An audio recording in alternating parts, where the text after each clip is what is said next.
Pandya star new promo என்ன விஷயம் சொல்லுன்றாங்க. நானும் கதிரும் எந்த சூழ்நிலையில் கல்யாணம் பண்ணிக்கணும் தெரியுமா? கதிர் என்னை கடத்தி கூட்டிகிட்டு போய் கல்யாணம் பண்ணல. ஏன்னா நான் கண்ணன்ற ஒருத்தனை காதலிச்சுட்டு இருந்தேன். அவனை கல்யாணம் பண்ணிக்கிறதுக்காக தான் அன்றைக்கி நைட்டு இந்த நகையெல்லாம் எடுத்துகிட்டு போனேன். அங்கே நடந்த எல்லா ஃப்ளாஷ்பேக்குமே சொல்கிறாங்க. கேட்ட உடனே ஷாக் ஆகுறாங்க.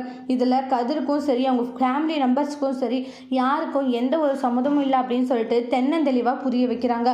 அது கேட்ட உடனே பயங்கரமான ஒரு அதிர்ச்சியில் தான் இருக்காங்க எல்லாரும், பாண்டியன் முதல் கொண்டு. அதுக்கப்புறமா தான் அத்தை எல்லாம் வந்து எனக்கு கல்யாணம் பண்ணி வச்சாங்க அப்படின்ட்டு அந்த ஒரு இன்சிடென்ட்டுமே சொல்கிறாங்க. அது கேட்ட உடனே போச்சுடி வசமாக மாட்டிக்கிட்டு என்னடி இப்படி சொல்லி விட்டுட்டான்றாங்க. அத்தை நம்ம சமாளிக்கிறதுக்குள்ளே இன்னைக்கு அவ்வளோதான் அத்தை அப்படின்ற மாதிரி சொல்கிறாங்க. என்னடி இவ இப்படி பண்ணிட்டாலிடி அப்படின்னு சொல்லிட்டு டென்ஷனாக இருந்துட்டுருக்காங்க.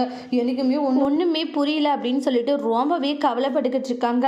அப்போ எல்லா உண்மையும் சொல்கிறாங்க. மாமா இதுதான் மாமா நடந்தது, உங்களுக்கு தெரியாமல் தான் நாங்கள் எல்லா விஷயத்தையுமே மறைச்சிட்டு இருந்தோம். ஏன்னா நான் தான் வந்து ஓடி போன அன்றைக்கி தான் வந்து கதிரை எனக்கு அத்தை கல்யாணம் பண்ணி வச்சாங்கன்ட்டு அவங்க கல்யாணம் எந்த சூழ்நிலையில் நடந்தது, எப்படி நடந்ததுன்றதை தெளிவாக வந்து நம்ம ராஜி சொல்லிடுறாங்க.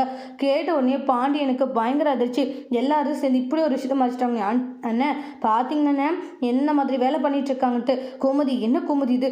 இல்லைங்க எனக்கு எதுவும் தெரியாது இவ்வளோ விஷயம் நடந்துருச்சா? கோமதி இவ்வளோ பெரிய விஷயத்த நீ மறைப்ப நான் நினச்சி கூட பார்க்கல. நான் எந்த அளவுக்கு நான் நம்பினேன் இப்படி பண்ணிட்டு. இல்லைங்க அது வந்து என்ன வந்து போய் கோமதின்றாங்க. நீ இந்த அளவுக்கு ஒரு மோசமான வேலையை செய்வேன்னு நினைக்கவே இல்லை. அதுவும் இந்த அளவுக்கு கூட்டு சேர்ந்துட்டு பண்ணிட்டு இருக்க. ஒரு வார்த்தை கூட நீ என்கிட்ட சொல்ல கிடையாதுல்ல அப்படின்ற மாதிரி சொல்கிறாங்க. இல்லை நான் சொல்லலாம் தாங்க நினச்ச போது நிப்பாட்டுன்றாங்க. சொல்லணும்னு நினச்சிருந்தா எப்போவோ நீ சொல்லியிருப்பான, சொல்லாமலாம் மறைச்சி வச்சிருக்க. அதுவும் மீனாவும் சேர்ந்து இல்லை மாமா அது வந்துன்றாங்க. இவ்வளோ பெரிய விஷயத்தில் என்னை ஏமாத்திட்டீங்களே. அதுக்கப்புறமா அப்பா இனிமேல் வந்து உங்கள் குடும்பத்தை இப்படி பேசாதீங்க. ஏன்னா கதிரே இல்லைன்னா அன்னைக்கு என்னுடைய நிலைமை வேறையாக இருந்திருக்கும். இப்போ நான் இங்கே கல்யாணம் பண்ணிட்டு வந்திருக்கேன்னு சந்தோஷப்படுங்க. இதே நான் வேறு ஒரு இடத்துல போய் ஏமாந்து போய் கஷ்டப்பட்டிருந்தானே என் நிலைமை வேறுன்னு தெளிவாக புரிய வைக்கிறாங்க. அப்போ ஃபீல் ஆகுறாங்க முத்துவேல். அதோட இந்த பிரமோ முடிச்சிருக்காங்க. தேங்க்யூ.